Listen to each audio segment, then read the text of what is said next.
Se estima que entre 1798 y 1801, alrededor de 3 años, el entonces cónsul Napoleón estuvo en Egipto y antes de partir de Egipto y de pie ante sus impresionantes pirámides, Napoleón dijo a sus hombres: 40 siglos de historia os contemplan. ¿A quiénes hablaba Napoleón? Bueno, él llegó con 280 navíos y unos 40,000 hombres, y entre ellos unos 150 científicos que desentrañarían los misterios de Egipto, desde los jeroglíficos, eventualmente descifrados por Champollion, y la piedra Rosetta, una de las importantes piedras descubiertas que facilitaron descifrar los jeroglíficos, la geografía del Nilo, hasta las pirámides de Egipto. Todo aquello que contribuiría al surgimiento de la pasión por la egiptología moderna quedó consignado en la obra Descripción del Egipto. La historia nos interesa siempre, y especialmente hoy, que nos referimos a las palabras registradas por un historiador, el médico Lucas, que en el primer siglo consignó otra despedida. Tras haber investigado para poner en orden las cosas que entre nosotros han sido ciertísimas, dice Lucas, refiriéndose a la vida de Jesús, en lo que él llamó el primer tratado.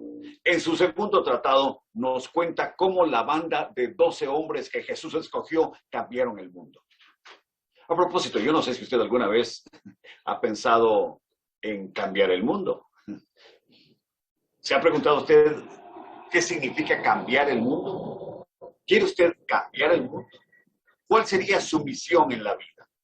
¿Tiene usted una? Ayer un docente ejemplar con el que estuve hablando, un profesor de física y matemáticas por muchos años, me contaba sus penas y victorias. Y lo hacía con cierta satisfacción. Todos hemos venido a cumplir una tarea, me dijo. Y no importa cuánto nos cueste, hemos de cumplirla. Y mientras él contaba sus penas de su tarea como docente, yo pensaba realmente en este mensaje que estoy pronunciando en este momento. ¿Sabe usted cuál es su misión? ¿Cuál es el sentido de su vida? ¿Qué cuentas va a entregar a usted de todo lo que ha recibido?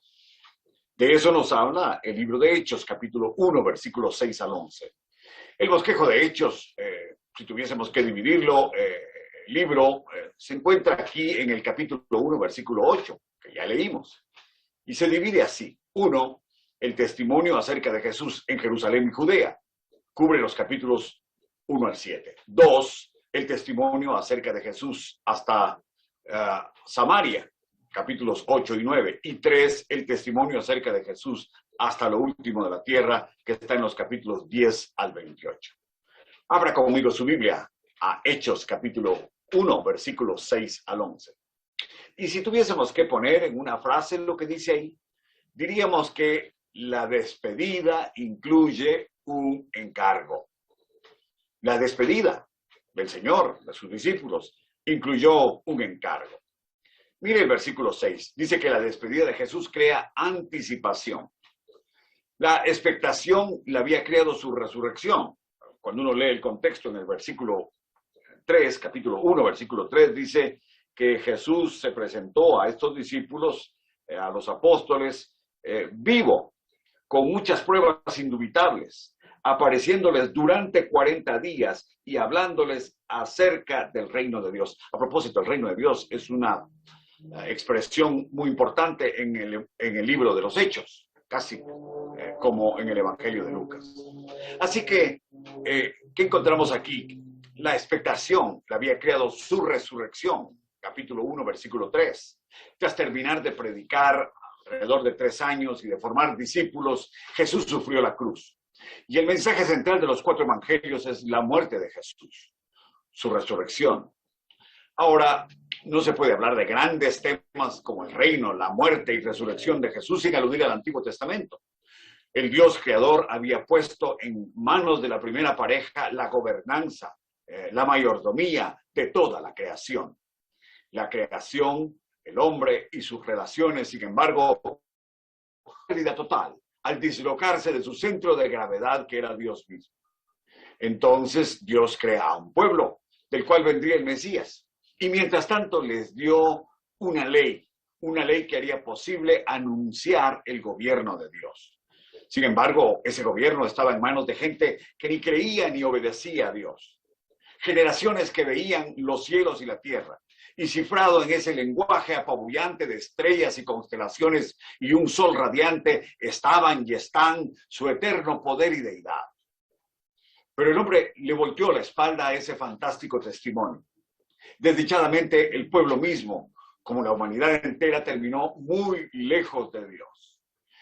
Finalmente, Dios envió a su Hijo. Él predicó el reino de Dios, lo ilustró con su compasión, alimentó a multitudes, debatió con el liderazgo de una nación perdida como un medio para adiestrar a sus discípulos y mostrarle la diferencia entre la religión y la fe en Dios, entre la verdad y el error, entre la sinceridad para con Dios y la fachada mentirosa. La expectación está en el corazón de los discípulos, según el versículo 6, en la primera parte. Los discípulos que Jesús hizo son los que se encuentran reunidos aquí, a principios del versículo 6. Estos son los que le preguntan a Jesús resucitado: ¿restaurarás el reino a Israel en este tiempo? ¿Restaurarás el reino a Israel en este tiempo? Y es que en 722 antes de Cristo, el reino del norte y su culto a 2 becerros de oro habían dejado de existir. Sí, oyó bien, culto de Israel a 2 becerros de oro. Y por eso en 722 Asiria se los llevó a la cautividad. Y desde el 586 antes de Cristo, la mismísima línea de reyes davídicos en Judá, en el reino del sur, había ido cautiva a Babilonia. Por eso en una nación con ley, con tierra, pero sin rey, se recibió con entusiasmo a Judas Macabeo, un revolucionario que había echado a los sirios en el año 150 antes de Cristo. Los sirios eran un grupo, una nación que vivía arriba de lo que hoy es Palestina. Diferente de Asiria, los que se habían llevado a las 10 tribus del norte. Pues los judíos soñaban con un libertador así como Judas Macabeo. Cuando apareció Jesús, había unos 40 líderes políticos en Jerusalén, todos tratando de organizar un movimiento contra Roma. Pero lo que separaba a Jesús de aquellos era, uno, que él era el Hijo de Dios, más importante. 2, su mensaje de paz y justicia fundado en la ley de Moisés. Y 3, los milagros que él hacía en el poder del Espíritu Santo. Y por ser diferente, sus seguidores tienen una expectativa del reino de Dios, anunciado en el Antiguo Testamento. La expectación se centra en el reino de Israel, versículo 6, la segunda parte. La pregunta del reino incluye para nosotros el pasado, el presente y el futuro de Israel. Es una pregunta natural que hacían aquellos, que se hacían estos hombres y que hacemos los hombres hoy al ver el mundo convulso en el que vivimos.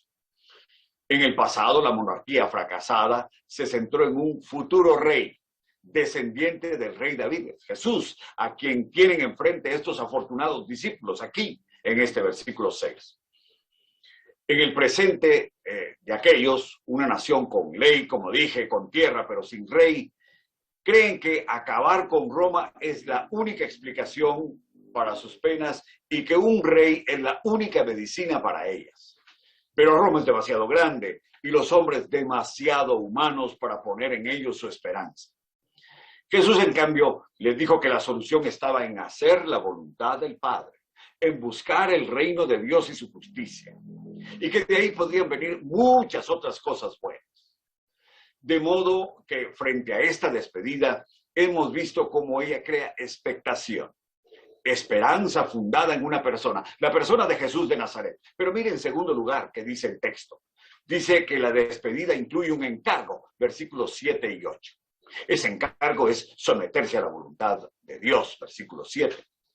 Así como Jesús enseñó a orar a sus discípulos, tu voluntad sea hecha como en el cielo, así también en la tierra. Aquí les dice que esos planes que tienen que ver con el reino de Dios son ciertos, sucederán, pero hay un entretanto, un asunto previo. Mientras eso no suceda, esos planes están encerrados en la voluntad soberana de Dios y no les toca a ustedes, les dice Jesús, conocer los tiempos y los momentos de oportunidad y de actuación particular de Dios sobre estos asuntos. No es el momento para poner fechas a la segunda venida de Cristo, al establecimiento del reino. Tampoco es sonsacar información a Jesús, porque cuando Jesús había dicho allá en la etapa anterior a su muerte y resurrección sobre este tema, que el día y la hora solo el Padre lo sabe, era una etapa que ya había cambiado. Aquí está el Jesús resucitado, ya no tiene esas limitaciones. Él ahora sí sabe el día y la hora. Pero a los discípulos no les toca saber esa parte de los planes de Dios porque hay algo más importante que la mera información. Esa parte se encuentra en el versículo 8 y es la continuación del encargo. 1, entonces, someterse a la voluntad de Dios, versículo 7. Y 2, la segunda parte del encargo es una promesa. Versículo 8, primera parte. La promesa dice, pero recibiréis poder. El poder es una parte importante de la vida cristiana, pero no es el poder para exhibirlo en portentos, es el poder para realizar una tarea, es el poder para anunciar, para proclamar un mensaje que libera, perdona, transforma. En Romanos 1:4, Pablo dice que Jesús fue declarado Hijo de Dios con poder por la resurrección. Poder por la resurrección. Y en Romanos 1:16 dice, porque no me avergüenzo del evangelio, porque es ¿qué? Poder de Dios para salvación de todo aquel que cree. Solemos relacionar el poder con milagros, con señales, con maravillas, de las cuales al final se hicieron muy pocas en el libro de los Hechos. Quizá una docena, poco más, poco menos. 1, el hablar en idiomas no conocidos previamente en Pentecostés. 2, la sanidad del cojo de nacimiento en el pórtico del templo. 3, los enfermos sanados por la sombra de Pedro. 4, la liberación de Pedro de la cárcel. 5, la resurrección de Dorcas. 6, la visión del lienzo que Pedro vio en Hechos 10, 7, la ceguera del mago Elimás, 8, la resurrección de Eutico, 9, el ángel que conforta a Pablo, 10, el terremoto en Filipos, 11, la sanidad de Pablo al ser mordido por una serpiente venenosa, y por ahí terminamos de contar. Esto en un lapso de 30 años que cubre el libro de los Hechos. Imagínese usted, 30 años, una docena de milagros registrados. Quizá hubo más, pero solo estos se registraron. Quizá porque el énfasis no está precisamente en las señales y maravillas. El poder no está atado precisamente a ese fin.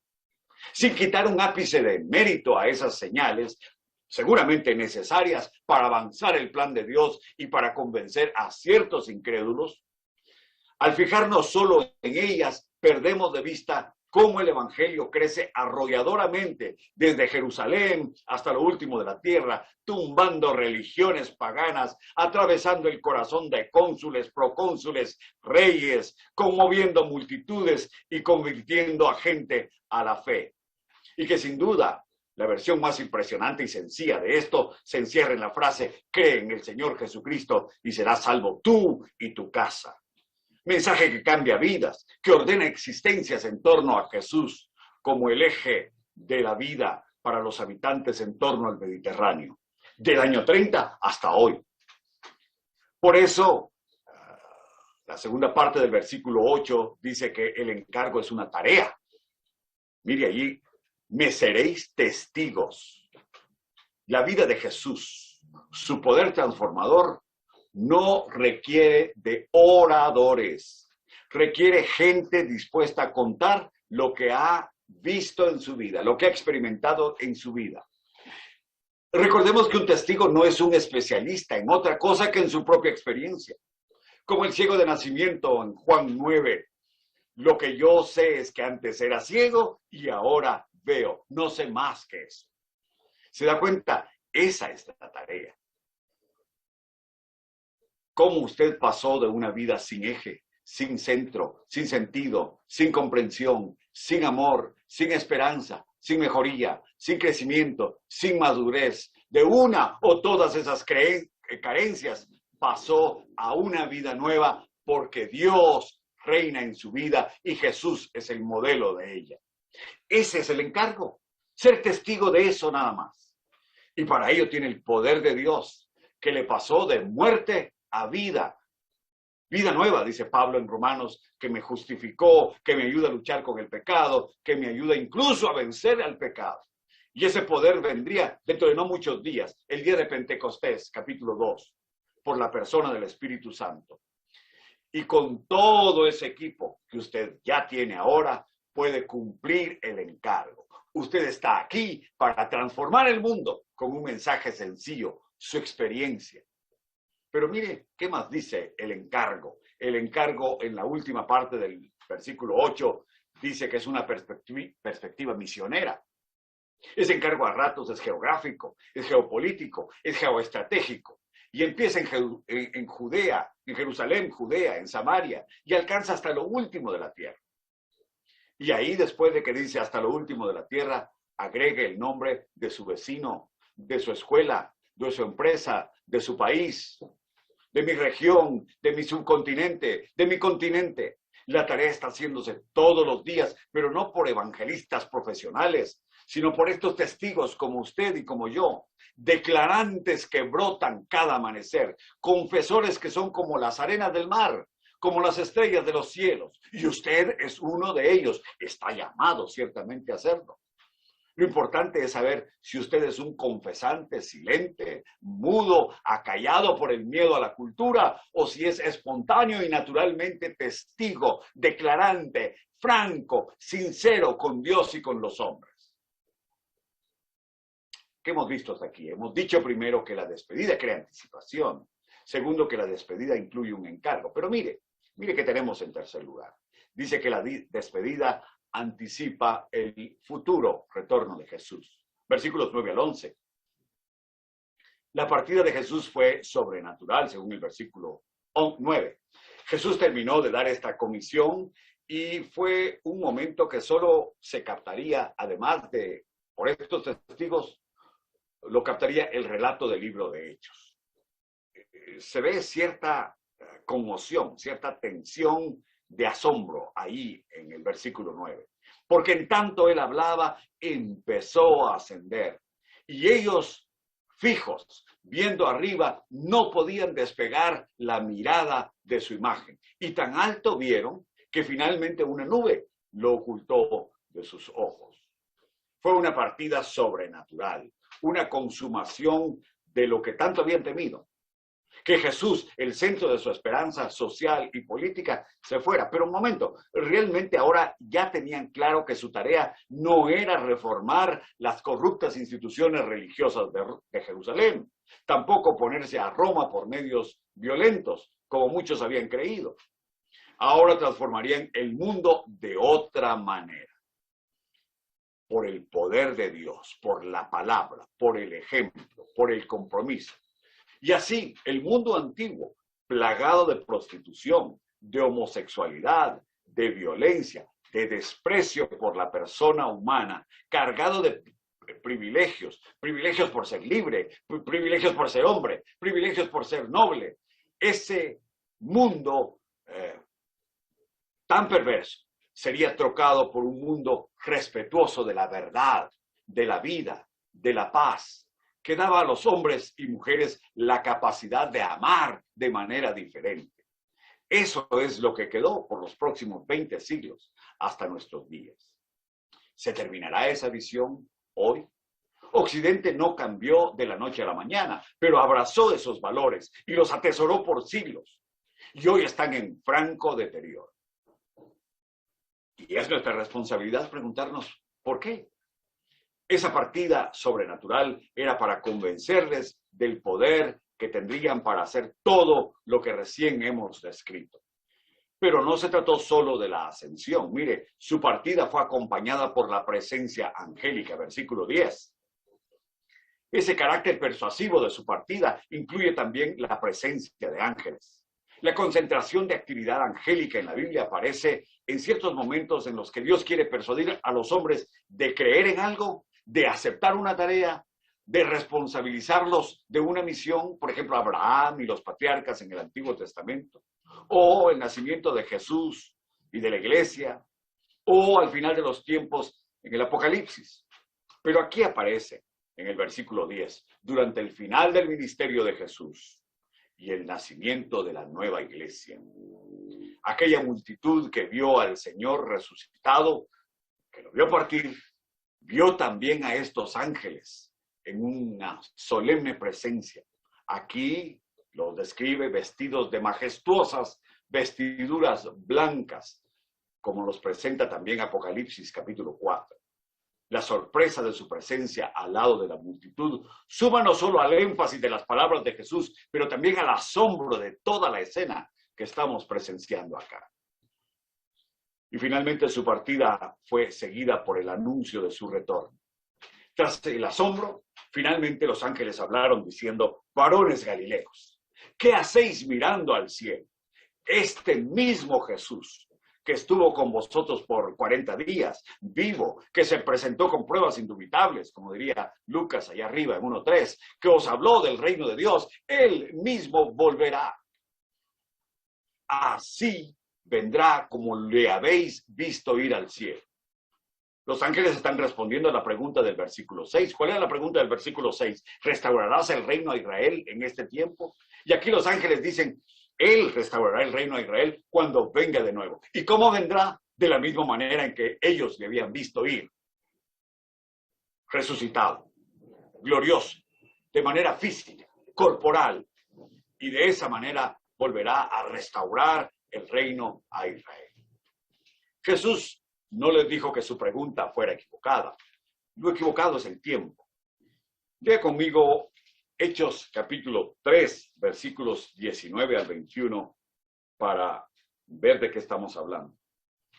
Pedro le dice a los judíos en 3, 19 al 21 de Hechos: así que arrepentíos y convertíos para que sean borrados vuestros pecados, para que vengan de la presencia del Señor tiempos de refrigerio, y Él envíe a Jesucristo, que os fue antes anunciado, quien de cierto es necesario que el cielo reciba hasta los tiempos de la restauración de todas las cosas, de que habló Dios por boca de los santos profetas que han sido desde tiempo antiguo.